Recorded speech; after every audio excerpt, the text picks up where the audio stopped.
आज से 8000 साल बाद एक ऐसा वक्त आएगा जब इंसान स्पीड ऑफ लाइट से मूव करना सीख लेगा। फिर वो इस अजीम तरीन यूनिवर्स के दूसरे प्लेनेट को कैप्चर करना शुरू कर देगा। इसी थीम पे 1965 में एक नॉवल लिखा गया जिसका नाम था ड्यून। इसी नॉवल की बेस पे 2021 में एक मूवी रिलीज हुई जिसका नाम था ड्यून। जैसे ही मूवी स्टार्ट होती है तो हम देखते हैं कि इंसानों ने दूसरे तमाम प्लैनेट्स पर कब्जा कर लिया और हर प्लैनेट पर एक बादशाह राज करता है। फिर हम एक प्लैनेट को देखते हैं जिसका नाम है अरैकस और इसी का दूसरा नाम है ड्यून। ड्यून का मतलब है रेत का टीला, यानी वहाँ पर रेत ही रेत पाई जाती है।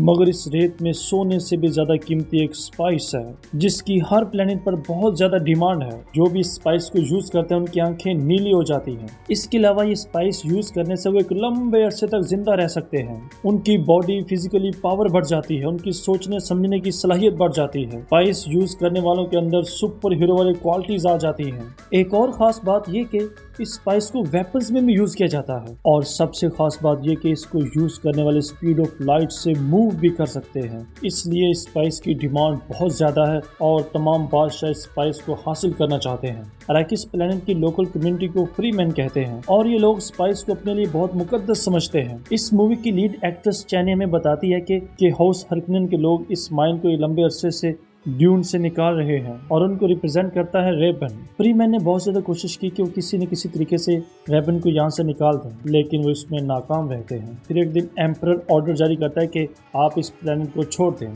तो रेबन और उसके तमाम साथी ड्यून को छोड़कर चले जाते हैं। फिर हम एक और प्लेनेट को देखते हैं जिसका नाम है हाउस कोरिनो और ये हाउस अटेडिस के कंट्रोल में होता है। यहाँ हम पॉल को देखते हैं जो अपनी मॉम जेसिका के साथ बैठकर लंच कर रहा होता है। जेसिका जिसका ताल्लुक है बेनी गैसेट प्लैनेट से। इस प्लैनेट की लोकल कम्युनिटी बाकी तमाम प्लैनेट्स को सपोर्ट करती है। जेसिका पॉल को बताती है कि तुम्हारे फादर को ड्यूटी मिली थी कि वो बेनी गैसेट का दिफा करें, तो वहाँ पर मेरी उनसे मुलाकात हुई और हम एक दूसरे से मोहब्बत करने लगे। इसके बाद हमारी शादी हो गई।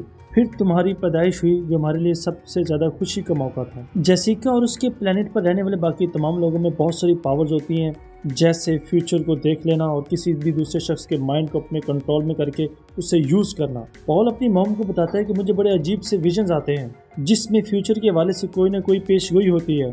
वो कहता है कि मैं अपने विजन में हर दफ़ा एक नीली आंखों वाली लड़की को देखता हूँ। इसके बाद हम बड़े बड़े स्पेसशिप देखते हैं। उस स्पेसशिप से एम्परर के एक मैसेंजर नीचे उतरता है। वो लीटो को बताता है कि अब आपको जिम्मेदारी मिली है कि आप अरैकिस प्लैनेट पर जाकर स्पाइस को माइन करें। अब चूंकि ये ऑर्डर एम्परर की तरफ से आता है, इसलिए लीटो बगैर सोचे समझे उस पर अपनी स्टैंप लगा देता है। यहाँ पर जेसिका देखती है एम्परर की एक पावरफुल विच को जिसका नाम हेलेना है, जो उसकी साबका टीचर भी थी। उसे देखकर थोड़ा चौंक जाती है क्योंकि उसकी टीचर अब एम्परर के लिए काम कर रही थी। अब पॉल की मुलाकात डंकन से होती है जो लीटो का सेनापति है। वो अरैकिस पर जाने के लिए तमाम इंतजाम मुकम्मल कर रहा होता है। यहाँ पर पॉल डंकन को कहता है कि मैंने अपने विजन में तुम्हें मरते हुए देखा है और उसे कहता है कि तुम्हें ज्यादा मोहतात रहना होगा। मगर डंकन उसे कहता है कि आपको परेशान होने की कोई जरूरत नहीं है, मैं इजीली सब कुछ मैनेज कर लूंगा। अगले सीन में लीटो अपने बेटे पॉल को बता रहा होता है कि एम्परर चाहता है कि हम अपनी पूरी टीम के साथ अरैकिस पर जाएं और वहां जाकर माइनिंग करें। इस प्लान के पीछे एम्परर की एक चाल है। वो चाहता है कि वहां जाकर हमारी लड़ाई हरकनिन से हो जाए, जिसकी वजह से हम दोनों ही कमजोर पड़ जाएंगे। इसके बाद सारा प्लेनेट एम्परर के कब्जे में चला जाएगा। ये बात सुनने के बाद पॉल कहता है कि मैं उस प्लेनेट पे जाकर फ्री मैन के साथ दोस्ती करना चाहता हूँ ताकि जब मुश्किल वक्त आएगा तो वो लोग हमारे साथ खड़े होंगे। यही वजह है कि पॉल बहुत जल्द ही डंकन को अरैकिस पर भेज देता है। अगले सीन में पॉल अपने उस्ताद गैरनी के साथ फाइट करता है। अपने आप को जख्मी होने से बचाने के लिए ये अपनी बॉडी पर एक शील्ड बना लेते हैं, जिसकी वजह से इनकी बॉडी पर या तो हमला नहीं होता और अगर अटैक हो भी जाए तो कोई भी ज़्यादा शदीद नुकसान नहीं पहुंचता। फिर हम देखते हैं हरकनिन प्लैनेट्स को, जहां रेबन अपने बॉस बैरन को बताता है कि एम्परर ने हमसे अरैकिस की माइनिंग का काम लेकर एट्रेडिस यानी लीटो को दे दिया है और मुझे कुछ समझ नहीं आती कि उसने ऐसा क्यों किया। यहाँ पे बैरन कहता है कि ऐसी घबराने की कोई बात नहीं है, हमारी भलाई इसी में है। हेलेना पॉल से मिलने आती है और वो उसका फ्यूचर जानना चाहती है। उसे लगता है कि यही उनका मसीहा है। वो पॉल से कहते हैं कि तुम अपना हाथ इस बॉक्स में रखो। साथ ही उसके एक टेस्ट करती है और पॉल इस टेस्ट में कामयाब हो जाता है। हेलेना को तसल्ली हो जाती है कि यही उनका मसीहा है। वो जाते जाते जेसिका को बताती जाती है कि अगर ये मेरी बात सच साबित हुई फिर पॉल जब उनका मसीहा बनेगा तो उसे बहुत सारी मुश्किलात का सामना करना पड़ेगा। पॉल भी सारी बातें सुन लेता है। जेसिका उसे कहती है कि मुझे यकीन है कि मसीहा बुरे लोगों को खत्म करके प्लेनेट पर शांति लेकर आएगा। उधर लीटो की माइनिंग वाली टीम अरैकिस अरैकिस पहुंच चुकी होती है। इधर से पॉल भी वहां जाने के लिए तैयार हो जाता है। जब पॉल अरैकिस पर जाता है तो वहां के तमाम लोग पॉल को अपना मसीहा समझने लग जाते हैं। लोगों का इस तरह रवैया देखने के बाद जेसिका अपने बेटे को बताती है कि मुझे लगता है कि हेलेना ने आकर इन सब लोगों को बताया कि तुम यहाँ पर आने वाले हो। एट्रेडिस की सारी टीम स्पेसशिप में सवार होकर गांव की रेतली जमीन से आगे निकल जाते हैं। ये टीम वहां पहुंच जाती है जहां पे स्पाइस माइनिंग का काम करना था। लीटो अपनी टीम को कहता है कि आप जल्दी से माइनिंग का काम शुरू करते हैं। वो दीवारों पर देखता है कि बहुत ही लाजवाब पेंटिंग की हुई है। यहाँ पर पॉल को पता चलता है कि यहाँ बड़े बड़े सैंडवॉर्म पाए जाते हैं। ये सैंडवॉर्म जैसे ही किसी आवाज को सुनते हैं तो उसका पीछा करते हैं और उन्हें वहाँ पर जो भी मिलता है उसे खा जाते हैं। सैंडवॉर्म से बचने के लिए फ्रीमैन ऐसे रेत पर चलते हैं जैसे दबे पांव से हवा चल रही हो। यहाँ हम देखते हैं दीवार से एक हंटर कोट निकलता है जो पॉल को मारने की कोशिश करता है, लेकिन पॉल बच जाता है। फिर जब वो दीवार को गिराते हैं तो वो देखते हैं वहाँ पर हैरकनन के एक आदमी होता है जिसे बैरन ने बहुत अर्सा पहले दीवार में चुनवा दिया था ताकि जैसे ही पॉल या फिर कोई भी एट्रेडिस का आदमी यहाँ पर आए तो उस पर अटैक किया जा सके। हेलेना बैरन के पास आती है और उसे कहती है कि वो एट्रेडिस के लोगों पर अटैक करे और उसे कहते हैं कि इस अटैक में उनकी हेल्प एम्परर करेगा। और साथ ही बैरन से कहती है कि जेसिका और उसका बेटा पॉल मेरी प्रोटेक्शन में, लिहाजा उनको कोई नुकसान नहीं पहुंचाना। मगर बैरन अपने एडवाइजर को बोलता है कि सबको जान से मार डालो। फिर हम डंकन को देखते हैं जो अपने लोगों को बताता है कि यहाँ पर फ्रीमैन तो मेरी सोच से भी ज्यादा है। यहाँ पर लेटो की मुलाकात फ्रीमैन के लीडर स्टिलगर से होती है। लेटो उनकी तरफ दोस्ती का हाथ बढ़ाता है और उन्हें बताता है कि इस बार भी किसी पर कोई जुल्म नहीं किया जाएगा। पहले हरकनिन के लोग यहाँ पर रहते थे और वो माइनिंग का काम कर रहे थे, अब ये जिम्मेदारी हमारी है और हम आप लोगों को किसी भी किस्म की परेशानी नहीं आने देंगे। स्टिलगर उन्हें कहता है कि ठीक है, लेकिन आप अपना काम जल्दी से खत्म करें और यहाँ से चले जाएं। फिर हम पॉल को देखते हैं जो बहुत सारे सिपाहियों के दरमियान बैठा है। वहाँ पर डंकन आ जाता है और उसे एक गिफ्ट देता है और उसे कहता है कि ये गिफ्ट मुझे फ्रीमैन ने दिए हैं, जैसे सैंड कंपास, सैंड कॉम्पैक्टर और स्टील सूट। अगर कोई शख्स इनके बगैर डेजर्ट में चला गया तो सैंडवॉर्म इसे खा जाएगा। फिर लीटो वहां पहुंच जाता है जहां पर माइनिंग का काम हो रहा होता है और उस मशीनरी को देखता है जिसे हरकनिन के लोग यूज कर रहे थे। तो वो देखता है कि मशीनों की हालत काफी खराब हो चुकी है। लेटो एम्परर की मेडिएटर से जाकर बात करता है और उन्हें कहते हैं कि इसे इस तरीके से डिजाइन किया गया है कि ये आपके पसीने और आपके सुसु को भी फिल्टर करके पीने के काबिल बनाता है। वो नहीं बताते कि डेजर्ट के अंदर स्टील सूट बहुत ज़्यादा इंपॉर्टेंट है क्योंकि इसके बगैर आप डेजर्ट में जिंदा नहीं रह सकते। फिर वो उस मशीन तक जाते हैं जो माइनिंग का काम कर रही होती है। साइंस पॉल को कुछ ड्यून्स दिखाती है और वो बताती है कि ये चीज़ें हमें सैंडवॉर्म से प्रोटेक्ट करती हैं। ये सैंडवॉर्म के आने से पहले हमें इन्फॉर्म कर देते हैं, जिसकी वजह से हम अपनी मशीनरी वहाँ से हटा लेते हैं। फिर वो देखते हैं कि एक बड़ा सा सैंडवॉर्म उनकी मशीन की तरफ बढ़ रहा होता है। फिर ये क्रेन को बुलाते हैं जो माइनिंग वाली मशीन को एक जगह से दूसरी जगह लेकर जाती है, लेकिन वो जैसे इस मशीन को उठाने लगती है तो उसकी एक केबल टूट जाती है, जिसकी वजह से वो इस मशीन को नहीं उठा पाती। वहाँ काफ़ी सारे लोग फंस जाते हैं। उन्हें बचाने के लिए पॉल जब बाहर निकलता है तो उसे फिर से विजन आने लग जाते हैं। वो इन्हीं विजन में खोया होता है कि एक आदमी से आता है और वहाँ से ज़बरदस्ती लेकर चला जाता है। वो जैसे ही वहाँ से निकलते हैं तो एक बड़ा सा सैंडवॉर्म ज़मीन से निकलता है और उनकी मशीन को निगल लेता है। लेटो काइंस के पास जाता है और उसे मशीनों की ख़राब हालत के बारे में बताता है और उसे कहता है कि मुझे इस हवाले से आपकी हेल्प चाहिए, लेकिन वो कहते हैं कि मैं तुम्हारी कोई हेल्प नहीं कर सकती, तुम्हें इन्हीं मशीनों के साथ काम करना होगा। हॉप्टर में सवार होने से पहले पॉल की हालत काफ़ी ख़राब हो जाती है और अब उसका ट्रीटमेंट करने के लिए एक डॉक्टर आता है। वो उसका मुआयना करता है। डॉक्टर बताता है कि स्पाइस के पास जाने की वजह से ही शायद पॉल की हालत ख़राब हुई है। यहाँ पर पॉल फिर अपनी मॉम को बताता है अपने विजन के बारे में कि उसने फिर से ब्लू आंखों वाली लड़की को देखा और ये भी बताता है कि उसने मुझे मारने की कोशिश भी की थी। और यहाँ पर हम देखते हैं एक नाइफ भी जिससे फ्रीमैन के लोग अपने लिए बड़ा मुकद्दस मानते हैं। वो अपने विजन में अपनी छोटी बहन को भी देखता है, यानी जेसिका की दूसरी बेटी को, जिसने भी जन्म नहीं लिया। फिर हम एम्परर को देखते हैं जो अपनी सारी आर्मी बैरन को दे रहा होता है। बैरन इस आर्मी को लेकर सीधा पहुंचता है अरैकिस पर और एट्रेडिस पर अटैक कर देता है। फिर हम देखते हैं डॉक्टर को जिसने पॉल के साथ साथ उसके पिता लीटो को भी मेडिसिन दे दी थी, जिसकी वजह से उस पर भी गुनूदगी तारी हो जाती है। मगर फिर थोड़ा शोर होने की वजह से उसकी आंख खुल जाती है तो वो बाहर जाकर देखता है कि उसकी एक मुलाजमा की लाश पड़ी है जिसे किसी ने कत्ल कर डाला था। अभी वो अपनी मुलाजमा को देख ही रहा होता है कि उसे एक नीडल आकर लगती है, जिसकी वजह से उसकी प्रोटेक्टिव शील्ड टूट जाती है। यहाँ पर हमें पता चलता है कि इस सारी कार्रवाई के पीछे डॉक्टर का हाथ है और वो डॉक्टर भी बैरन ही के लिए काम करता है। वो डॉक्टर लीटो को बताता है कि मैंने सब कुछ मजबूरी में किया, मेरी वाइफ बैरन के कब्जे में है, अगर मैं ये सब कुछ ना करता तो उसने उसे मार डालना था। वो डॉक्टर लीटो की फिंगर से रिंग भी निकाल लेता है और उसे कहता है और फिर उसे एक नकली दान देता है और उसे कहता है कि इसे अपने मुंह में रख लो, जैसे ही बैरन तुम्हारे पास आएगा तो इसे तुम चबाना और इसे अच्छी तरह मसलने के बाद हवा में छोड़ देना, जिसकी वजह से एक ऐसी जहरीली गैस बनेगी कि वो तमाम लोग मारे जाएंगे। उधर बैरन तमाम आर्मी लेकर एट्रेडिस की आर्मी पर अटैक कर देता है। एट्रेडिस के लोग बड़ी जबरदस्त जंग लड़ते हैं लेकिन जीत नहीं पाते क्योंकि बैरन की आर्मी के पास बहुत जबरदस्त वेपन्स हैं और उनके वेपन्स के आगे एट्रेडिस के लोग बिल्कुल नहीं टिक पाते।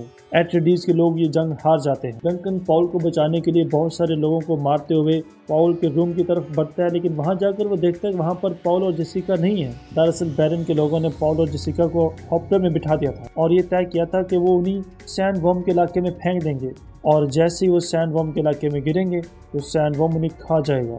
यहाँ पर जेसिका और पॉल अपनी शक्तियों का इस्तेमाल करते हैं। वो दोनों अपनी सुपर पावर से सारी आर्मी के ब्रेन अपने वश में कर लेते हैं और उन तमाम लोगों को आपस में लड़वा देते हैं। वो आपस में लड़ते रहते हैं और ये दोनों आराम से नीचे आ जाते हैं। फिर ये देखते हैं कि हर तरफ लाशें लाशें हैं और आग के अलाव जल रहे हैं। ये जान जाते हैं कि बैरन ने बहुत ही बुरे तरीके से इनके शहर को खत्म कर डाला। फिर हम उस डॉक्टर को देखते हैं जो बैरन के पास जाता है और उसे कहता है कि मैंने तुम्हारा काम कर दिया, लिहाजा अब मेरी वाइफ को छोड़ दो, लेकिन बैरन उसे भी मार डालता है। फिर जैसे ही बैरन लीटो के पास जाता है तो लीटो इस मौके का फायदा उठाते हुए उस दांत को अपने मुंह में पीसता है और उसे हवा में छोड़ देता है। जैसे ही वो हवा में शामिल होता है तो एक जहरीली गैस बन जाती है जिसकी वजह से बैरन के तमाम लोग मारे जाते हैं, लेकिन बैरन किसी न किसी तरीके से बच जाता है। उस दांत के पीसे जाने की वजह से लीटो की भी डेथ हो जाती है। कुछ देर बाद बैरन की आर्मी को पता चलता है कि उस कमरे में एक जहरीली गैस छोड़ दी गई है, तो वो अपने बॉस को बचाने के लिए वहां पर आते हैं। तो वो देखते हैं कि सब सिपाही मारे जा चुके हैं, लेकिन उनका बॉस यानी बैरन छत के साथ चिपका हुआ है। पॉल को डॉक्टर का बैग मिल जाता है। जब उसे खोलता है तो उसे अपने फादर की रिंग मिल जाती है, जिससे वो समझ जाता है कि उसके पिता की डेथ हो चुकी है। उसे फिर से विजन आता है। इस दफा वो देखता है कि वो उसी नीली आंखों वाली लड़की के साथ मिलकर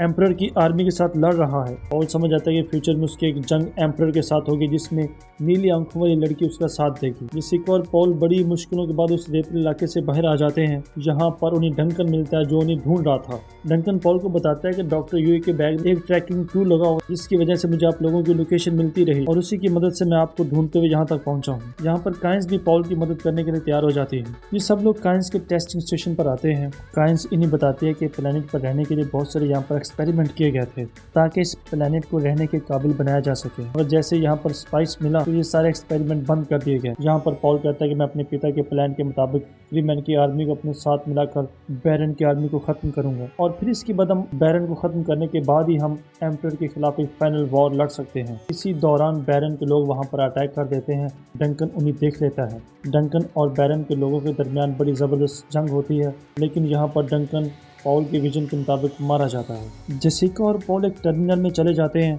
उस टर्मिनल से निकलते हुए काइंस उन दोनों के हॉप्टर में बिठा देती है। उनको हॉप्टर में बिठाने के बाद वो खुद बैरन के लोगों के खिलाफ लड़ने के लिए चली जाती है। काइंस यहाँ पर एक मैकेनिकल डिवाइस का यूज करती है जिससे वो रेत में लगा देते हैं, जिससे एक आवाज़ पैदा होती है। उस आवाज़ को सुनकर सैंडवर्म वहाँ पर आ जाते हैं और उधर से बैरन की आर्मी आ जाती है। सैंडवर्म बैरन की आर्मी को खा जाते हैं। जब जेसिका और पॉल उस हॉप्टर में बैठकर वहाँ से निकल रहे होते हैं तो बैरन के लोग उन्हें देख लेते हैं। हॉप्टर पर सवार होकर उनका पीछा करना शुरू कर देते हैं। वहाँ एक बहुत बड़ा रेत का तूफान आ रहा होता है। बैरन के लोगों से बचने के लिए वो उसमें घुस जाते हैं और रेत के इस तूफान में उनका हेलीकॉप्टर भी क्रैश हो जाता है। इसके बाद हम फिर बैरन को देखते हैं जो अपना ट्रीटमेंट करने के लिए खुद को एक खास किस्म के लिक्विड में डाल देता है। यहाँ पर रेबन पहुंचता है जो बैरन को बताता है कि एक बहुत बड़े रेत के तूफान में जेसिका और पॉल की डेथ हो चुकी है। यहाँ पर बैरन एक ऑर्डर जारी करता है कि तमाम फ्रीमैन को कत्ल कर दिया जाए ताकि फ्यूचर में उन्हें किसी किस्म का कोई खतरा ना रहे। जेसिका और पॉल बच जाते हैं और उन्हें हॉप्टर में एक सूट मिलता है जिसे वो पहन लेते हैं। डंकन ने पॉल को जो कंपास दिया होता है उसकी मदद से वो फ्रीमैन के कबीले को ढूंढने के लिए चल पड़ते हैं। वो बड़ी एहतियात से चलते हैं ताकि सैंडवर्म को पता न चले, इसलिए वो बिल्कुल ऐसे चलते हैं जैसे फ्रीमैन चलते थे, मगर फिर भी उनसे गलती हो जाती है और एक बहुत बड़ा सैंडवर्म उनके पीछे पड़ जाता है। उससे बचने के लिए वो दोनों बड़ी तेजी से भागते हैं, लेकिन फिर देखते हैं कि सैंडवर्म अचानक रुक गया है। रुकता इसलिए कि उसे उस डिवाइस की साउंड आती है जो काइंस ने लगाया था और वो उसकी तरफ चल पड़ता है। जेसिका और पॉल वहां पर खड़े होते हैं कि उन्हें फ्रीमैन के लोग देख लेते हैं। पॉल भी उन्हें पहचान लेता है कि ये तो वही लोग हैं जो डंकन के पास बैठे हुए थे। इस जगह पर पॉल पहली दफा नीली आंखों वाली लड़की को देखता है, मगर वो अपने विजन नहीं बताता। जिस तरीके से जेसिका और पॉल सैंडवर्म से बचे थे उसको देखकर फ्रीमैन के लोग काफी उनसे इम्प्रेस हो चुके थे और वो समझ जाते हैं कि पॉल ही उनका मसीहा है। सब लोग पॉल पर भरोसा करते हैं, मगर एक शख्स उस पर भरोसा नहीं करता और उसे कहता है कि तुम्हें मुझसे लड़ना होगा। अगर तुम मुझसे जीत गए तो फिर मैं यकीन करूंगा कि तुम ही हमारे मसीहा हो। पॉल ने आज तक किसी भी शख्स का कत्ल नहीं किया होता, लेकिन फिर भी वो